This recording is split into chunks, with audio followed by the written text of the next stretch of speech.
Radhe Radhe everyone. आज की video में हम देखेंगे कि अनंत धागा कैसे बनाया जाता है। तो देखिए, आप रेशमी धागे से भी बना सकते हैं या आप कलावे से बना सकते हैं।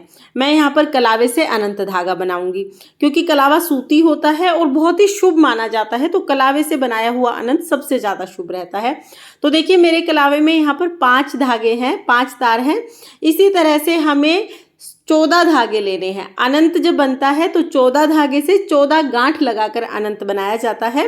तो देखिए, इस तरह से हम 14 धागे ले लेंगे। तो मैंने इसको डबल कर लिया है कलावे को, अब मैं ट्रिपल कर लूँगी, यानी 3 बार मैं इसको फोल्ड कर लूँगी। तो देखिए, यहाँ पर मैंने इसको 3 बार फोल्ड कर लिया है। आप पहले से ही धागा थोड़ा बड़ा ले लें क्योंकि हमें उसमें 14 गांठ लगानी है, तो धागा छोटा नहीं होना चाहिए, इसलिए पहले ही आप धागा बड़ा ले लीजिए। तो देखिए, मैंने 3 बार इसको फोल्ड किया है, 3 लाइनें ली हैं, तो ये 15 धागे हो गए हैं। एक धागा हम इसमें से निकाल देंगे क्योंकि हमें 14 धागे ही लेने हैं। तो यहाँ पर मैं एक धागा निकाल दूंगी और देखिए, ये धागा हमें यहीं तक निकालना है बस।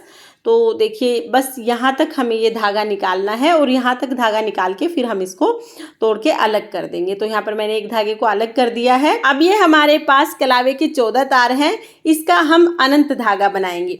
तो आप किसी की हेल्प ले सकते हैं, किसी को भी आप एक सिरा पकड़ा दीजिए इस धागे का। उसके बाद देखिए, थोड़ा टाइट से पकड़ाइए आप। उसके बाद देखिए, 3 उंगलियों से इस तरह से हम लूप बना लेंगे। तो इस तरह से घुमाते हुए इस तरह से हम एक लूप बना लेंगे।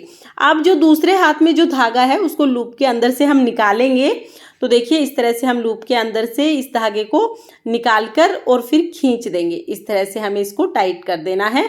तो ये 2 गांठें हमारी लग गई हैं। इसी तरह से हमें पूरी 14 गांठ लगानी है। तो देखिए, लूप बना लिया है, दूसरे हाथ में जो धागा है उसको लूप के अंदर से निकालते हुए इस तरह से हम खींच देंगे। इस तरह से तीसरी गांठ लग गई है। अब फिर लूप के अंदर से दूसरे हाथ का धागा निकालकर फिर खींच देंगे।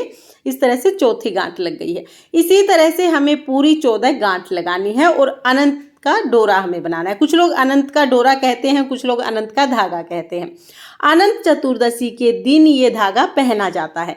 इस धागे को पहनना बहुत ही शुभ माना जाता है। वैसे तो आपको मार्केट में भी ये धागे बने बनाए मिल जाएंगे, लेकिन पूजा के समय घर पर बनाया हुआ धागा सबसे ज़्यादा शुभ होता है। एक्चुअली क्या होता है कि हमारी जो भावनाएं होती हैं वो उससे जुड़ी हुई होती हैं क्योंकि हमने खुद उसे तैयार किया है। तो हो सके तो आप भी अनंत घर पर ही तैयार करें। तो देखिए यहाँ पर, और आप जब गांठ लगाएंगे तो गिन के लगाएं। 14 गांठ से एक भी कम नहीं होनी चाहिए, एक भी ज़्यादा नहीं होनी चाहिए। तो देखिए, इस तरह से एक लूप बना लेंगे हम। लूप के अंदर से हम जो दूसरे हाथ में धागा है उसको निकालेंगे और उसी धागे को खींच देंगे हम। इस तरह से हमें गांठें लगानी है।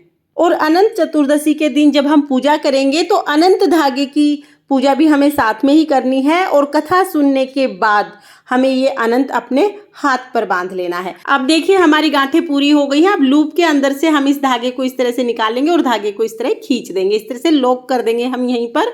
तो इस तरह से हमारा अनंत डोरा तैयार हो जाएगा। तो देखिए, गांठें कितनी सुंदर लगी हैं। अब इसको जब हम पूजा करेंगे उसके बाद अनंत की पूजा साथ में ही करेंगे, यानी जो डोरा बनाया इसकी पूजा हम साथ में ही करेंगे और पूजा के बाद कथा सुन के फिर हम ये डोरा अपने हाथ में पहन लेंगे।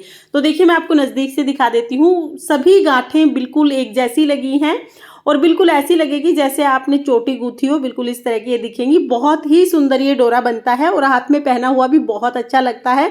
और देखिए, क्योंकि हमने ये डोरा कलावे से बनाया है तो सूती धागा है, इसलिए आप जब पहनेंगे तो बहुत कंफर्टेबल रहेगा। काफ़ी समय तक आप इसको पहन के रख सकते हैं। जो रेशमी धागे आते हैं आप उनसे भी बना सकते हैं, लेकिन रेशमी धागा बहुत जल्दी खुल जाता है और इतना कंफर्टेबल नहीं रहता है। ये सूती धागा है, ये काफ़ी लंबे समय तक आप इसको बांध कर रख सकते हैं। तो फ्रेंड्स, अनंत धागा बनाने की ये सरल विधि आपको कैसी लगी मुझे कमेंट करके ज़रूर बताना। और अनंत चतुर्दशी की पूजा विधि, पूजा सामग्री, व्रत कथा सभी वीडियो चैनल पर आ चुके हैं। उनका लिंक मैं आपको डिस्क्रिप्शन में दे दूंगी, आप उन्हें भी एक बार जरूर देखना। अगर वीडियो पसंद आई हो तो वीडियो को लाइक करना और चैनल को सब्सक्राइब करना। राधे राधे।